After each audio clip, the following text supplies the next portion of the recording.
దేవుని నామంలో కొండ్రి వీధి గ్రామ ప్రజలందరికీ వందనాలు చెల్లిస్తున్నాను.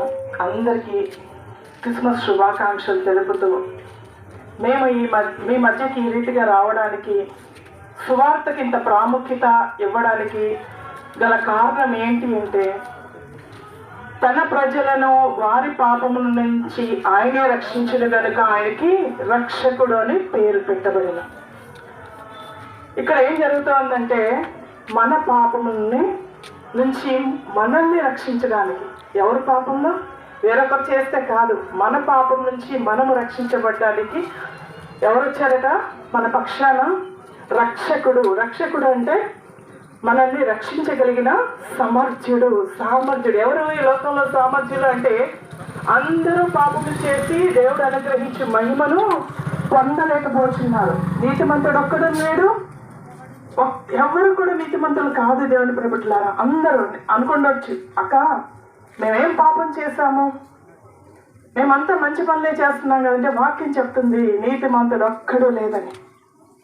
కానీ ఆయన ఎంత మంచి గుణం కలిగి ఉన్నవారో తెలుసా? యేసు ప్రభు వారు నీ కొరకు నా కొరకు మనము ఎవరికైనా సహాయం చేయాలంటే ఎలాంటి వారికి చేస్తాం?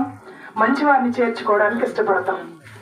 మంచి గుణాలు ఉన్న వారిని, మంచి ప్రవర్తన ఉన్న వారిని మనం ఇష్టపడతా వస్తాం. కానీ పాపములో, శాపములో, భయంకరమైన దుర్బలమైన పరిస్థితుల్లో ఉన్న వారిని మన పక్కన చేర్చుకోవడానికి ఏమాత్రమో మనం ఇష్టపడం.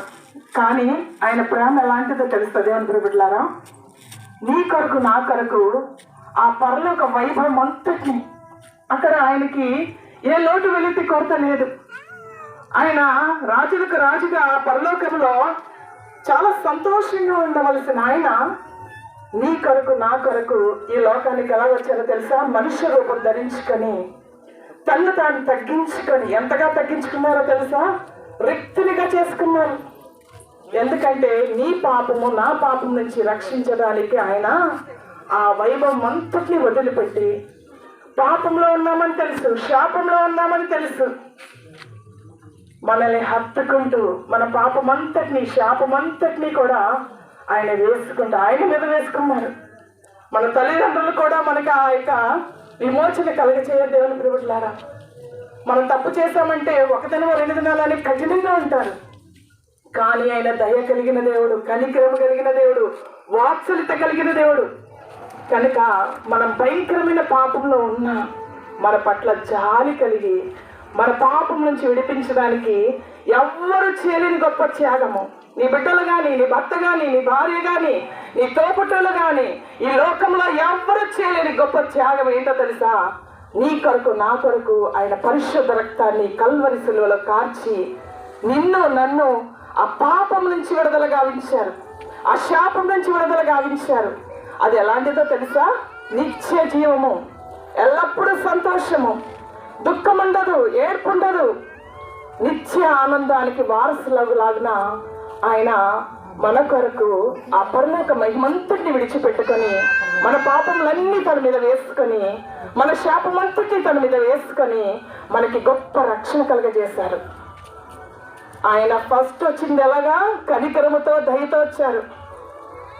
నీకు రక్షణ కలుగజేశారు కనుక ఇంకా నేను సేఫ్ జోన్లో ఉన్నాను అనుకుంటున్నావేమో, జాగ్రత్త. నువ్వు ఇంకా సేఫ్ జోన్ కాదు. ఇప్పుడు నీ యొక్క పరిస్థితి ఎలా ఉంటుందంటే, ఈ రక్షణ నువ్వు ఎలా కొనసాగించాలి అంటే, భయముతో, ఒడుకుతో కడ వరకు నీ యొక్క రక్షణ కొనసాగించాలి. ఆశామాషిగా నీకు రక్షణ ఇవ్వలేదు. ఆయన విలువైన రక్తం నీ కొరకు అనవసరంగా ఖర్చు పెట్టలేదు.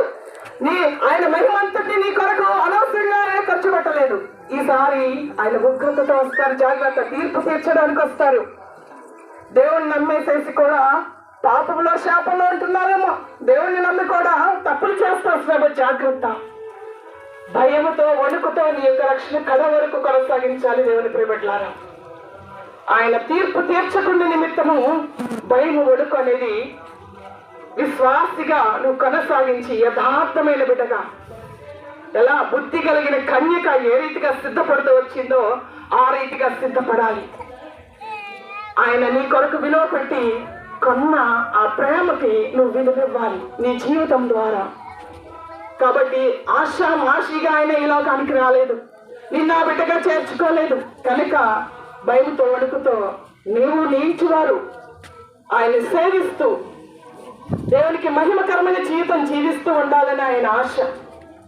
కనుక దేవుని నమ్మకపోతే ఇప్పుడే శ్రేష్టమైన సమయం నీ కొరకు వేచి ఉంది. ఆ శ్రేష్టమైన సమయాన్ని వృధా చేయకు. దేవుని పాదాలు పట్టుకొని నీ పాపాలు ఒప్పుకొని ఆయన సొంత రక్షకునిగా స్వీకరిస్తే ఆయన నీ చేయి పట్టుకొని నడిపిస్తాడు. చేయి పట్టుకొని నడిపిస్తే ఏమవుతుందో తెలుసా?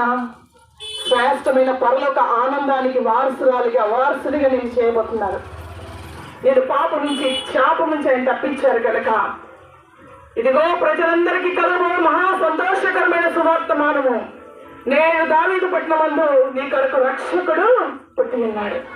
అందరి కొరకు ఆయన ఈ లోకానికి వచ్చారు. ఆయనను మనము నిర్లక్ష్యం చేయదు దేవుడు. ఇట్లాగా ఆ సంతోషాన్ని మీరు పొందుకోవడానికే మేము మీ మధ్యకు వచ్చి ఈ మాటలు చెప్తూ వస్తుండగా ఈ హృదయాల్లో ఇంకా దేవుని చేర్చుకోకపోతే ఇప్పుడే దేవుని చేర్చుకొని ఆయన సొంత రక్షకంగా స్వీకరించి భక్తి కలిగిన జీవితం కొనసాగిస్తూ ఆ పరలోకానికి వారసులు కావాల్సిందిగా మిమ్మల్ని బ్రతిమాలుతూ దేవునికి మహిమ ఆరోపిస్తూ మీకు శుభాలు పలుకుతూ యేసుక్రీస్తు శక్తిగల నామములో ఈ మాటలు ముగిస్తున్నాను. చిన్న ప్రార్థన. ప్రేమగల తండ్రి, మీకే స్తుతులు స్తోత్రాలు చెల్లిస్తున్నామయ్యా. మీకు వందనాలు ఆరోపిస్తున్నాం తండ్రి. ఎంతమంది బిడ్డలైతే ఈ శబ్దయంత్రం ద్వారా వింటూ వస్తున్నారో వారందరి జీవితాల్లో ఈ వాక్కులు ఫలించి మీకు మహిమకరమైన జీవితాలు, యోగ్యకరమైన జీవితాలు, పరిశుద్ధమైన జీవితాలతో నా ప్రభా వారి యొక్క యాత్రా జీవితాన్ని కొనసాగిస్తూ మీకు మహిమ ఆరోపించే ధన్యత దయచేయమని బిడ్డలందరికీ శుభాలు పలుకుతూ మీకు మహిమ ఆరోపిస్తూ యేసుక్రీస్తు శక్తిగల నామములో స్తుతించి ఆరాధించి ప్రార్థించి అడిగి వేడుకొంచున్నాము తండ్రి. ఆమేన్.